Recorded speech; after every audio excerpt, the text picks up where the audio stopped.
आज के शो में। आरबीओडी मेगा करप्शन केस का तमाम रिकॉर्ड एहतसाब अदालत के हवाले। बोगस बिल्स और खिलाफे ज़ाब्ता ठेके अलॉट करके अरबों रुपए की करप्शन की गई। रिकॉर्ड 1700 से जायद सफहात पर मुश्तमिल आरबीओडी मेगा करप्शन केस में बड़ी पेशरफ्त।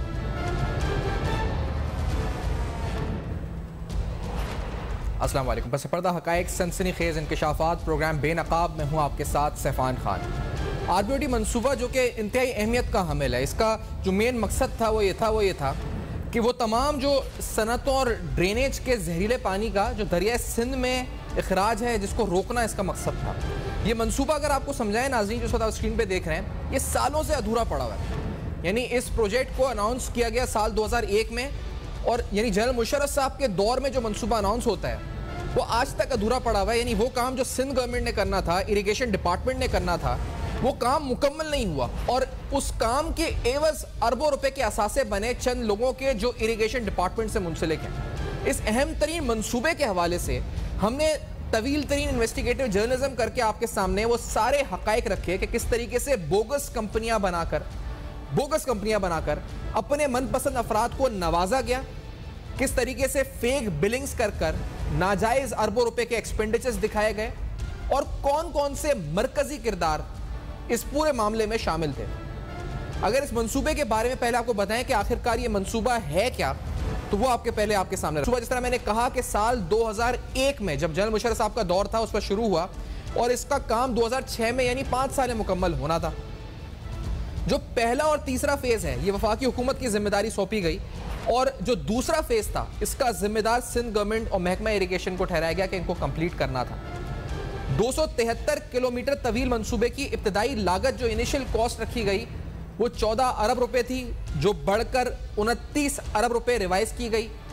फिर उसके बाद मजीद बढ़ाकर इसको 62 अरब रुपए तक इसको ले जाया गया, 62 बिलियन रुपीस तक इस पर जो है इसको रिवाइज किया गया इस कॉस्ट को। और दावा फिर यह किया गया लास्टली कि जून 2019 तक यह मंसूबा मुकम्मल हो जाएगा, लेकिन ताहाल प्रोजेक्ट अधूरा पड़ा है।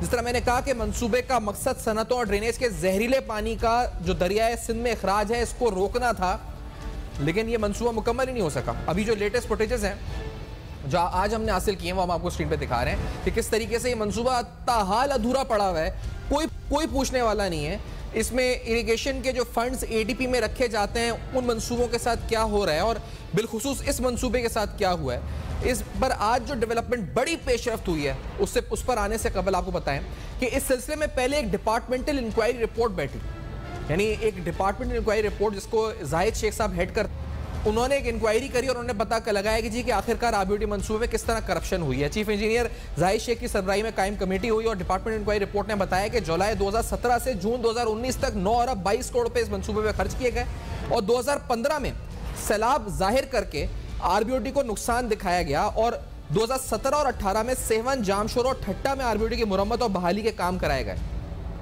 यानी जब सैलाब नहीं था तो सैलाब दिखाया गया, और 273 किलोमीटर सेम नाले की मुरम्मत और बहाली कामों में तकरीबन जो डिपार्टमेंट इंक्वायरी रिपोर्ट में सामने आया कि तकरीबन 4 अरब 48 करोड़ रुपए की करप्शन की गई। और फ्लड इमरजेंसी और फ्लड प्रोटेक्शन की मद में खर्चों का रिकॉर्ड बताया गया कि बोगस है। सेपरा कवानीन के मुताबिक टेंडर्स ही जारी नहीं किए गए, और ओरिजिनल जो रिकॉर्ड था वो दस्तयाब नहीं था, और प्रोजेक्ट की PC1 और तरीकार के तहत काम नहीं हुए। 2015 में जब सैलाब था ही नहीं उस दौरान आरबीओडी का नुकसान और मुरम्मत दिखाना बदनवानी है, ऐसा इंक्वायरी रिपोर्ट में कहा गया। और जिस तरह मैंने कहा कि 4.48 बिलियन रुपीस, 4 अरब 48 करोड़ रुपए, 4 अरब 48 करोड़ रुपए का कहा गया जी कि काम साबित ही नहीं हो सका। इस इंक्वायरी रिपोर्ट में यह अहम तरीन इंकशाफ हुआ। जब ये रिपोर्ट सामने आई इसके बाद हमने आपको बताया तफसीलन कि किस तरीके से बोगस कंपनियां बनाई गई।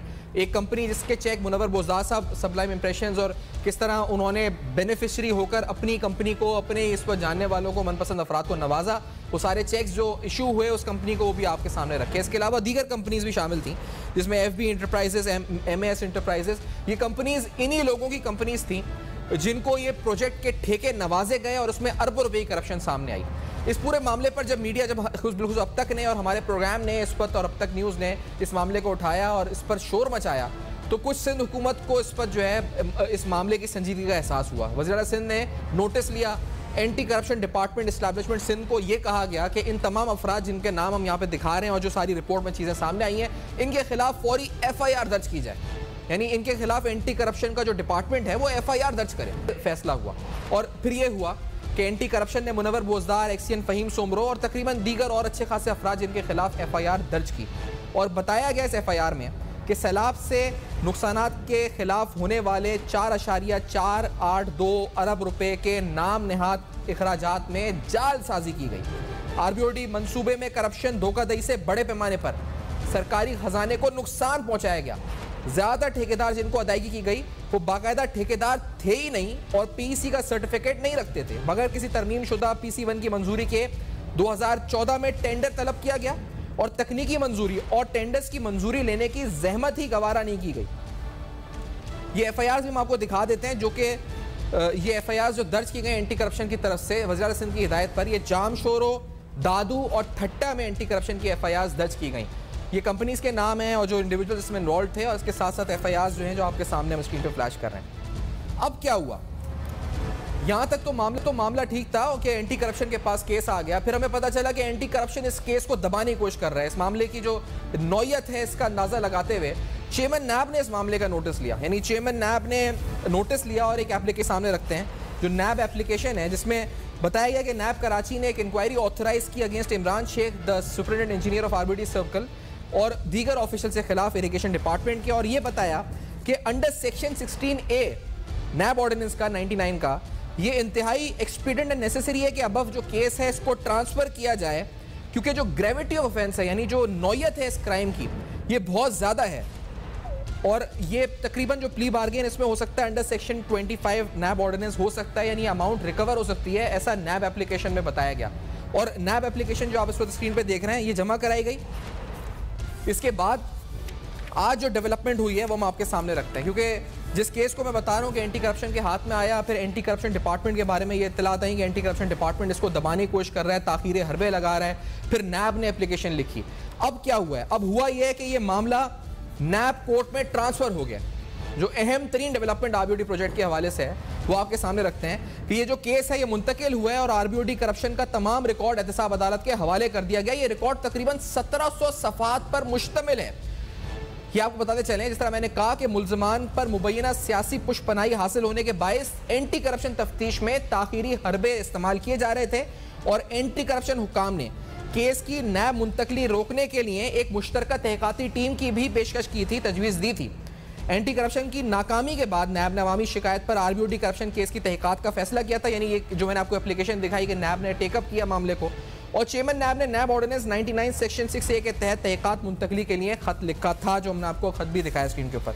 और उसके बाद ये सामने ऑर्डर आ चुका है जो ट्रांसफर हो चुका है। ये केस इज ऑर्डर ये अहम तरीन डेवलपमेंट है। मैं RBOD करप्शन और इससे जुड़े मजीद जो चेहरे हम जो बेनकाब कर रहे हैं उस बारे में लेटेस्ट तफसीलात भी आपके सामने रखते हैं। इम्तियाज सांडवी साहब ब्यूरो चीफ कराची हमारे साथ प्रोग्राम में मौजूद हैं अब तक के, और Sajid Anai bureau chief is also with अस।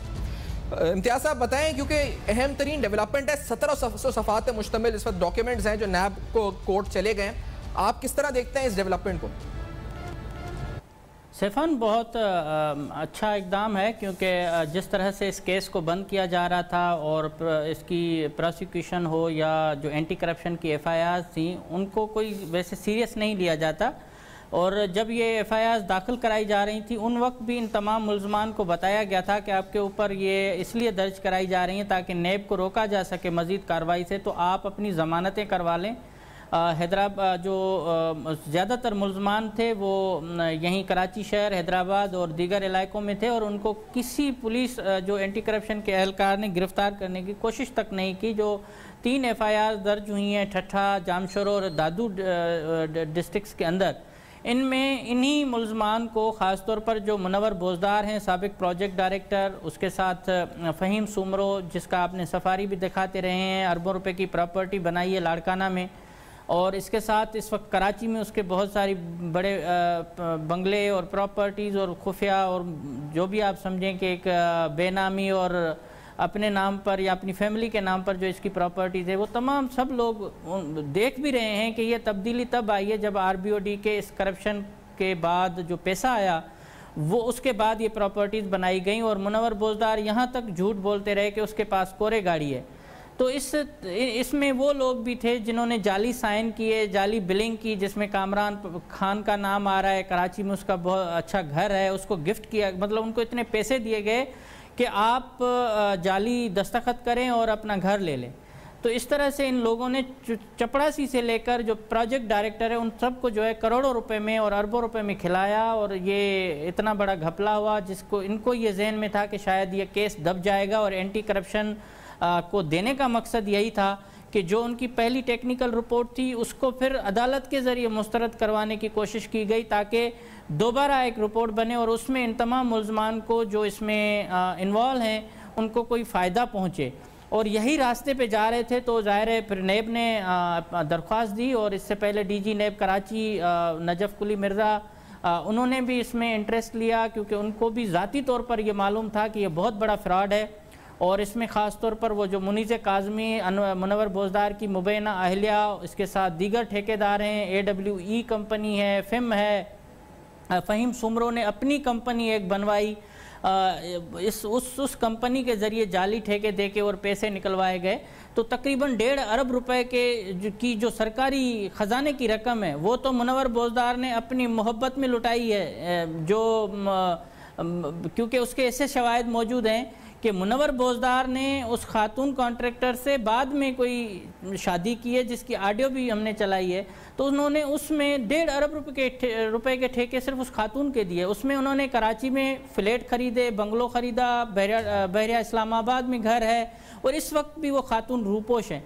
तो ये बहुत बड़ा जो स्कैम है, इसमें अगर ये सारे मुल्ज़मान केफर किरदार तक पहुँचते हैं तो वो सिर्फ़ और सिर्फ इस नेब के रेफरेंस में ही हो सकता है। और नेब भी यही चाहती है कि जो कौमी ख़जाने को लूटा गया है वो तमाम पैसे वापस कराए जाएँ। सही। और इम्तियाज़ की इरीगेशन डिपार्टमेंट के बारे में जो डीजी नेब कराची कहते हैं कि उनकी पहली प्रायोरिटी है इरीगेशन डिपार्टमेंट। इस डिपार्टमेंट के अंदर बिलखुसूस मेरी एंटी करप्शन ज़राए से बात होती है तो वो कहते हैं हमें तो कहा गया है कि हम it is a no go area for us, हमारे लिए रेड लाइन है कि हम इरीगेशन डिपार्टमेंट के इस पर ठेकों में तफसीलात में जाएं। आपको लगता है NAB will take it to conclusion? देखिए, नेब को तो कोई रोकने वाला नहीं। अगर नेब के पास तमाम शवाहिद भी मौजूद हैं, सबूत भी मौजूद हैं, नेब के अंदर भी ऐसे अफसरान हैं जो ऐसे बड़े स्कैंडल्स को शायद ख़त्म करने की कोशिश कर रहे हों, और मेरे पास सामने बहुत सारे ऐसे मिसालें भी मौजूद हैं जिनमें नेब के अफसरान ने जिसमें कल्चर डिपार्टमेंट का आप देख लें तो उन्होंने अपना गेम खेला। तो मेरी चेयरमैन नेब से ये दरख्वास्त होगी और डीजी नेब कराची से कि जो उनके अपने डिपार्टमेंट के अंदर कुछ काली भेड़ें हैं, ख़ास तौर पर जो इंटेलिजेंस के इदारे के अंदर जो उनकी विंग है जिसमें ये मालूमात इकट्ठी कर रहे होते हैं, ये भी आपको मिसगाइड कर रहे होते हैं। तो इनको भी कुछ अफसरान को आप ट्रांसफ़र करें और नए अफसरान लाएं ताकि आपको सही मालूमात मिले। और जो एंटी करप्शन की आपने बात की है तो एंटी करप्शन देखें 3-4 लोग चला रहे हैं। जो असल वज़ीर है वो कोई और है, जो फ्रंट पे है वो कोई और वज़ीर है, और इसके पीछे जो काम चलाने वाले हैं वो अलग हैं। मतलब ठेके बांटने वाली टीम अलग है, अफसरान को तैनात करने वाली अलग है, जिसमें ज़रीफ़ खेड़ों का आप देखें कि उसके खिलाफ भी नेब ने इंक्वायरी शुरू की हुई है। सरदार शाह जो चीफ इंजीनियर गुड्डू बेराज है उसके खिलाफ भी है, और उन्होंने तो प्ली बारगेन और VR की हुई है, उसके बावजूद उनको तैनात किया जा रहा है। तो जो सूबाई वज़ीर हैं वो ज़ाती तौर पर उनसे कोई इख्तलाफ नहीं है, वो बहुत अच्छे एक शख्सियत के मालिक हैं, लेकिन कम से कम उनके हाथ में भी नहीं है कि वो अपनी मर्ज़ी का कोई सेक्रेटरी लगवा सके। साबिक सेक्रेटरी रफ़ीक बुरड़ो जब देखा नेब बहुत करीब पहुंच रही है तो उसको वो भी साइड पे हो गए, और अब सलीम खोड़ो साहब आ गए हैं। तो अब सलीम खोड़ो के हाथ में भी मेरे ख्याल में इतने पावर नहीं है कि वो अफसरान के ख़िलाफ़ कोई कार्रवाई कर सकें, किसी को इधर उधर कर सकें, ट्रांसफ़र पोस्टिंग कर सकें या मुअत्तल कर सकें।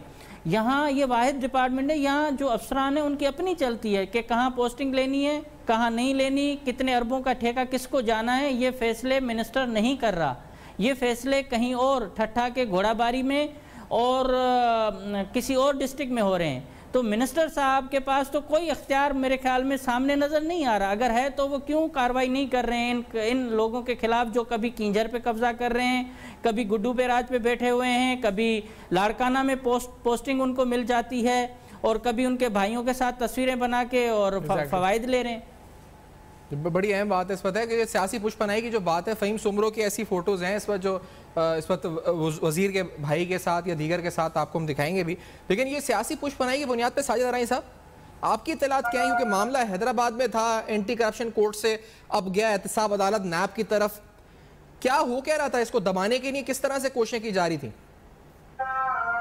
जी बिल्कुल, इम्तियाज साहब ने बिल्कुल दुरुस्त निशानी की कि सियासी पुष्पनाही बिल्कुल हासिल है। यही वजह है कि सियासी सियासी गठजोड़ और ब्यूरोक्रेसी के गठजोड़ ने सिंध का जो मेगा प्रोजेक्ट था ड्रेनेज का, इसे करप्शन का मेगा प्रोजेक्ट बना दिया है। अरबों रुपए बोगस बिल बनाकर जो है वो सरकारी खजाने से निकाले गए। उसके अलावा इसका दूसरा रुख ये भी है कि ये जो अफसरान नामजद है, इन्हीं अफसरान ने जो 273 किलोमीटर का ये मनसूबा है, तो इसके हदूद में रेंज में जो सरकारी जमीनें आ रही थी, निजी जमीनें आ रही थी, उसके भी जो है मार्केट से महंगे जो है वो रेट दिखाकर खरीदी गई जमीनें, वो भी एक रुख है कि दो तरफ से लुटा गया। एक तो इन्होंने सलाब दिखाया, जाली बोगस बिल बनाए, जाली कंपनियां बनाई, उनको अरबों रुपए अदा किए। दूसरे जो जालसाजी करके जाली खाते बनाकर 1200 से ज्यादा एकड़ ज़राए का बताना है हमारे कि जो 8 से 10 लाख फी एकड़ के हिसाब से फरोख्त की गई लोगों को। बहुत सारे लोग ऐसे भी हैं जिन्हें आज तक पेमेंट ही नहीं की गई, वो लोग ताहाल जो है वो धक्के खाते हैं, परेशान हैं,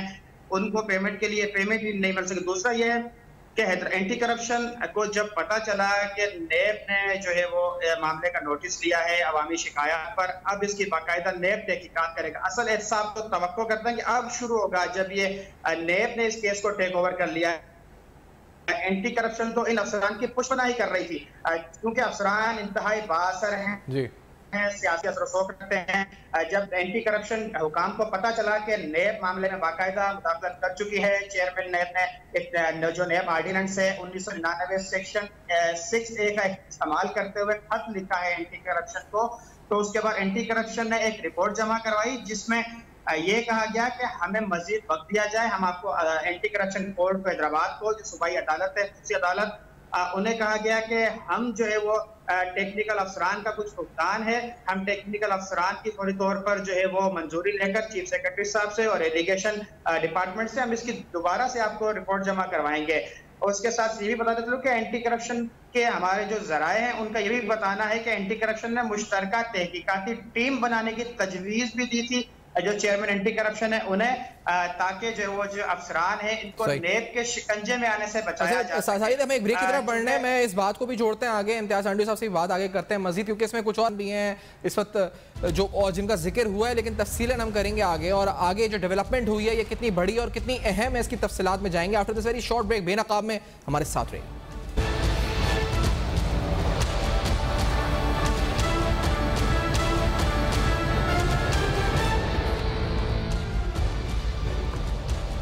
वेलकम बैक। आप देख रहे हैं बेनकाब। बेनकाब में आपको बता रहे हैं किस तरीके से आरबीओटी मंसूबे में करप्शन की गई और जो हेर फेर हुई वो सारी तफसीलात पर एक डिपार्टमेंटल इंक्वायरी रिपोर्ट में आई। फिर एंटी करप्शन ने FIRs काटी 3 जगह मुख्तलिफ शहरों में, और उसके बाद फिर मामला नैब ने टेकअप किया, और नैब ने अब वो तमाम रिकॉर्ड जो है तकरीबन 1700 सफ़ात पर मुश्तमिल रिकॉर्ड, वो सारा नैब जो एहतसाब अदालत है उसने हासिल कर लिया। तो बड़ी उम्मीदें इस रेफरेंस से, लेकिन आपको ये बताते चलें सरदार अली शाह नामी जो चीफ इंजीनियर सखर, अब आप उसकी जो असासों की तफसीलात हैं, टोटल इनकम महीने की 1,41,000 रुपये जो उसके टैक्स रिटर्न में डिक्लेयर है, लेकिन अरबों रुपए के असासे, गाड़ियाँ, घर, ये सब कुछ मौजूद है। इसका नाम वॉलंटरी रिटर्न की जो फहरिस्त अभी जमा हुई थी अंडर सिंध हाई कोर्ट, जिसके बाद फैसला आया था कि तमाम ऐसे अफसरान को निकाला जाए, वहाँ पर भी नाम उसका मौजूद, जिसने तकरीबन 4 लाख रुपए का VR किया था जब वो रोरी कनाल सर्कल में इस वक्त इन्वॉल्व था, और ये इस करप्शन में VR करने के बावजूद भी ओहदे पे बराजमान रहा, बल्कि तरक्कियाँ भी पाता रहा। मैं इम्तियाज सांडवी साहब से पूछना चाहूँगा कि जो नाम जिनके अफसरान हैं इरिगेशन में, उनकी सूरत हाल अब क्या है, इस रेफात क्या कोशिशें कर रहे हैं जमानतें लेने की, किस तरह से बचने की कोशिशें कर रहे हैं, क्या कर रहे हैं?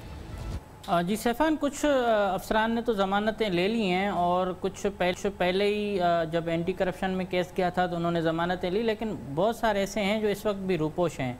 और उसमें जो बड़ी रूपोश खातून जो ठेकेदार हैं वो है मुनीज़ काज़मी, जो मुनव्वर बोजदार की मुबैना अहलिया हैं, और उनकी ऑडियो के मुताबिक वो उनकी बीवी हैं। तो मुनीज़ काज़मी क्योंकि 1.5 अरब रुपए से ज़ायद का चूना लगा के गई है हुकूमत सिंध के ख़जाने को, कौमी ख़जाने को, उस खातून को आज तक ना एंटी करप्शन ढूंढ पा रही है, ना नेब के किसी अफसर ने कोशिश की है कि उनको गिरफ़्तार किया जाए, क्योंकि उनके चेक्स भी मौजूद हैं, उनकी प्रॉपर्टीज़ कराची में A1 टावर में, उसके साथ उनके तमाम रसीदें या मुनव्वर बोजदार ही भरते रहें। और ये वही मुनव्वर बोजदार हैं जो इस वक्त कौमपरस्त रहनुमा के तौर पर सामने आ रहे हैं। सिंध के दर्द उसके सीने में जाग रहा है और इसी ने अपने पोस्टिंग के दौरान सिंध को जो नुकसान दिया वो नाकाबिल तलाफ़ी है। और इस तरह से जो फ़हीम सुमरो हैं वो भी 4 महीने की छुट्टी लेकर चले गए थे कि ताकि वो मामला सेट करें, लेकिन उसके बावजूद वो इस वक्त भी कोशिश कर रहे हैं कि नेब के शिकंजे से बच सकें। और बहुत सारे और अफसरान हैं जिनके इस वक्त FIR में भी नाम हैं, कंपनीज़ हैं और ख़ास तौर पर जो छोटे छोटे हैं जिसमें इसमें मोहम्मद अयाज मेमन ये उस वक्त मौजूद था और दीगर लोग हैं, ख़ास तौर पर कामरान खान और मुनव्वर बोजदार के साथ, और सरदार शाह का भी कुछ टेन्योर जो है, जो चीफ इंजीनियर गुड्डू बराज इस वक्त लगे हुए हैं और इनको तरक्कियां दी गई, उनका नाम भी इसमें है। और इसके अलावा अगर महकमे आपाशी की आप बात करें तो इसमें ज़रीफ़ खेड़ो जिसको इस वक्त बहुत बड़ा असर रसूख है उसका इरिगेशन डिपार्टमेंट में, और वो यही तासुर है कि ये प्रीतम दास और ज़रीफ़ खेड़ो ही इस वक्त डिपार्टमेंट चला रहे हैं। उनके भी खिलाफ नेब ने जो है सेक्रेटरी इरिगेशन से डिटेल मांगे कि आप दें कि इसके असासे क्या हैं, इसकी जो पर्सनल फाइल है वो उसमें कब से ये ज्वाइनिंग दी हुई है, नौकरी पे कब से आए हुए हैं। वो शख्स भी इस वक्त महकमे इरिगेशन में बहुत ज़्यादा असर रसूख रखते हैं और यही वजह है कि नेब को मुकम्मल तौर पर मालूमात नहीं दी जा रही। अब सरदार शाह के हवाले से भी उन्होंने डिपार्टमेंट से तफसीलात मांगी हैं। तो ये जितने भी ये लोग हैं ये सब के सब मंजूर नज़र हैं। इनमें मामूली क्लर्क हो, जूनियर क्लर्क हों या फिर चपरासी हों, ये जितने भी RBOD पे आए थे ये कहते थे कि हम डिपार्टमेंट में सेक्रेटरी या किसी और को जवाबदार नहीं है, हम जवाबदार एक शख्सियत के लिए हैं जिसने हमें गारंटी दी थी कि आपको कुछ नहीं होगा। और उस शख्सियत ने इनको बचाने के लिए एंटी करप्शन को टास्क दिया था और उसके बाद FIR दर्ज हुई। कई दिनों तक इनकी गिरफ्तारी के लिए कोई छापा नहीं लगा, कोई और इनको जहमत तक नहीं की गई। मुनव्वर बोजदार घर पर बैठे हुए हैं लेकिन एंटी करप्शन की टीम वहाँ घर तक छापा मारने की जुर्रत नहीं कर सकती थी। और एंटी करप्शन के वजीर जिसके ऊपर खुद करप्शन के इल्ज़ाम आते हैं, वो शख्स FIR दर्ज कराने के बाद बड़ा क्रेडिट लेने की कोशिश में थे कि मैंने बहुत बड़ा मेगा स्कैंडल जो है वो मैंने करवा लिया। वो खुद करप्शन के जद में हैं और उनके ऊपर भी ये इल्ज़ाम है कि वो एंटी करप्शन के बहुत सारे अच्छे अफसरान हैं जिनके हाथ उसने बांध दिए हैं, वो कुछ भी कोई कार्रवाई करने से गुरेज़ा हैं। उनको वाज़े तौर पर ये अहकामात हैं कि आप इरिगेशन डिपार्टमेंट के ख़ास तौर पर RBOD के अफसरान के खिलाफ कुछ भी नहीं कर सकेंगे। सही। और नैब का शिकंजा सख्त हो रहा है, जिस तरह ये रेफरेंस है, इसके अलावा दीगर अफसरान के खिलाफ भी नैब इस पर तहक़ीक़ात अपनी शुरू कर चुका है और आगे मामलात को लेकर चल रहा है। सरदार शाह का जिक्र हुआ है, सरदार शाह के असासों की आपको हमने तवील फहरिस्त दिखाई है। नैब इसके खिलाफ भी मालूमात हासिल कर रहा है इस वक्त इरिगेशन डिपार्टमेंट को लिख करके आखिरकार ये कौन है, इसकी क्या इस पर डिटेल्स हैं और किस तरह से इसकी तफसीलात है। ये वही आदमी जिसका VR भी इस वक्त हो चुका है, इस वक्त नैब से कर चुका है, पैसे वापस कर चुका है रज़ाकाराना तौर पे करप्शन के, लेकिन इसके बावजूद जो इस वक्त है ये ओहदे पे बराजमान है। आपसे इस वक्त साजिद राही साहब, आपकी नज़र में क्योंकि ये पूरा जो मनसूबा है और जो इरिगेशन के अफसरान हैं उनके बारे में क्या इत्तलात हैं, जो हैदराबाद में बिलखुसूस जो सक्कर में दीगर हैं, वो क्या किस तरह से कोशिशें कर रहे हैं बचने की? जी बिल्कुल, हमारे ज़राए का यह बताना है कि जो ये अफसरान है इन्होंने अबूरी जमानत हासिल की थी सक्कर हाई कोर्ट से, उसके बाद ट्रायल कोर्ट से, जो कि ये एंटी करप्शन का मुकदमा था, उनकी इन्वेस्टिगेशन थी। उन्होंने जो एंटी करप्शन की खुसूसी अदालत है यहाँ से कुछ अफसरान ने जमानतें हासिल कर रखी हैं। चूंकि अब ये इस मुकदमे का जो ट्रायल है वो एंटी करप्शन कोर्ट ने खत्म कर दिया है। जो कानूनी जो एक्सपर्ट है वही बता सकते हैं कि आया उन जमानतों की अब हैसियत क्या रही। चूंकि नेब जब ट्रायल शुरू करता है किसी का, जब नेब कोर्ट में ट्रायल चलता है तो उसकी जमानत हाई कोर्ट से लेनी पड़ती है। नेब कोर्ट को ये इख्तियार नहीं होता कि वो किसी मुकदमे में नामजद या किसी इन्वेस्टिगेशन में नामजद या रेफरेंस में नामजद जो मुलजिम है उनकी जमानत ले सके। ये खालिसन हाई कोर्ट से जो है वो जमानत लेनी पड़ती है। ताहम ये भी इतलात हैं कि जब नेब इन अफसरान को बाज़ाब्ता तौर पर तलबी के लिए नोटिस जारी करेगा तो उस वक्त इन अफसरान का पहली तरजीह यही होगी कि ये नेब के जो नोटिस हैं उन नेब के पास पेशी से कबल ये अपनी जमानतें हासिल करें ताकि नेब के शिकंजे में ना आ सकें। ताहाल ये अफसरान जब एंटी करप्शन इंक्वायरी कर रही थी, मुकदमा दर्ज हुए, आजाद घूम रहे थे, एंटी करप्शन इन पर हाथ नहीं डाल रहा था। अब न सिर्फ ये मुलजिमान जब नेब के पास ये मुकदमा गया है तो अब न सिर्फ ये अब मुलजिमान जिसमें जो है मुनव्वर बोजदार हैं, फ़हीम सुमरा है, गफ़ार सुमरा हैं, इमरान शेख हैं और दीगर 31 मुल्ज़मान नामजद। न सिर्फ वो बल्कि जो एंटी करप्शन के अफसरान जो डिलेड टैक्सेस इस्तेमाल कर रहे थे कि इस तफ्तीश को जो आज लूटे गए आम के पैसे के मेगा प्रोजेक्ट था, उसे करप्शन का मेगा प्रोजेक्ट बनाया गया, वो भी परेशान है। चूंकि नैब जब इन्वेस्टिगेशन करेगी बाज़ाब्ता तौर पर इसकी रेफरेंस भी फाइल होगा, तो एंटी करप्शन के जो अफसरान की मुल्ज़मान को बचाने की जो लिए तरफदारियां थी वो भी आया होने का अंदेशा। यही वजह है कि मुल्ज़मान के साथ साथ इस वक्त एंटी करप्शन के जो अफसरान है जो इस केस में इन्वेस्टिगेशन कर रहे थे, न सिर्फ हम भी यही कहेंगे इस पर नायब से, क्योंकि मैं इस पर आपको जो नाज़रीन फ़हीम सुमरों के असासे हैं जिसको हम दिखाते भी हैं और आपको ये बताते चलें कि जो इखलाकी जिम्मेदारी हमारी एथिकली लीगली जो इनको अप्रोच किया गया बार बार कि आप जवाब दें इस वक्त अपने पे लगे हुए इल्ज़ामात का, लेकिन कुछ नहीं इस पर जवाब मिला। ये इस वक्त अरबों रुपए मालियत के इनके असासे हैं जो आप स्क्रीन पे देख रहे हैं, ये सवालनामा है और ये एक पूरा जो इस वक्त एक स्टेट लग्जरी स्टेट इन्होंने बनाया, इस्टेब्लिश किया हुआ है। इसके अलावा कराची में इनके अलग असासे हैं। इम्तियाज़ सांडवी साहब, ये लोग जवाब भी नहीं देते, जो बार बार पूछा गया, आपने पूछा कई बार, और इन पर जो इल्ज़ामात हैं वो बढ़ते जा रहे हैं। और सिंध हुकूमत आखिरकार क्या कर रही है? हुकूमत सिंध वही कर रही है जो बाकी सिंध के अवाम के साथ कर रही है। उन्होंने तो कसम खाई हुई है शायद कि न सिंध के लोगों को सुकून से जीने देना है, न मरने देना है, और जो करप्ट अफसरान हैं उनका तहफ़्फ़ुज़ बिल्कुल इस तरह किया जाएगा जिस तरह से मैं पहले भी माजरत से अल्फाज इस्तेमाल करता हूँ कि मुर्गी जैसे अपने बच्चों की करती है। तो इस तरह से ये सारे उनको बचाने में मसरूफ़ हैं। और हुकूमत सिंध का ये किरदार है कि जिनके ऊपर इल्ज़ामात हैं, इवन हाई कोर्ट ने अभी ये फैसला दिया कि किसी भी अफसर के ख़िलाफ़ कोई इंक्वायरी भी चल रही है, और ये हमारे रूल्स भी हैं और सिविल सर्वेंट रूल्स भी अगर उठाकर देखें तो उसमें है कि अगर कोई अफसर, कोई मुलाजिम सरकारी, अगर उसके ख़िलाफ़ कोई इल्ज़ाम भी है तो उसको तब तक ओहदे पर नहीं रखना चाहिए जब तक वो वहाँ से ख़ुद को वो बरी नहीं होता।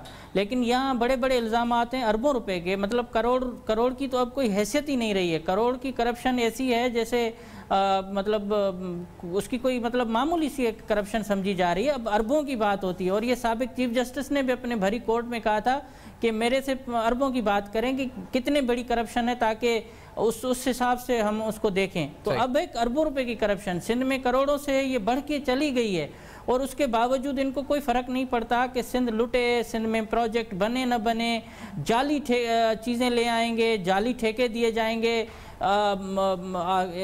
कल्चर से लेकर इरिगेशन से लेकर हर डिपार्टमेंट में ये